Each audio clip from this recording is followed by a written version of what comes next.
battery లోడే మొత్తం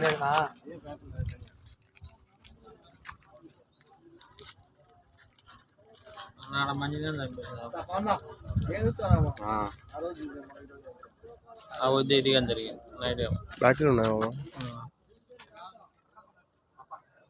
బ్యాటరీలు పచ్చి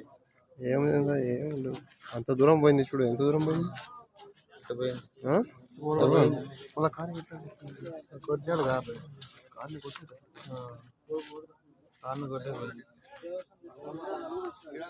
ఇదేంది ఇది ఇవ్వండి అది ఇప్పుడు వచ్చింది మధ్యాహ్నం బయట దీనికి లోడ్ చేస్తాను బ్యాటరీ లోడ్ చేస్తాను మనం బయట లేదు మధ్యాహ్నం ఉన్నిందిలే బ్యాటరీ లోడ్ చేస్తాం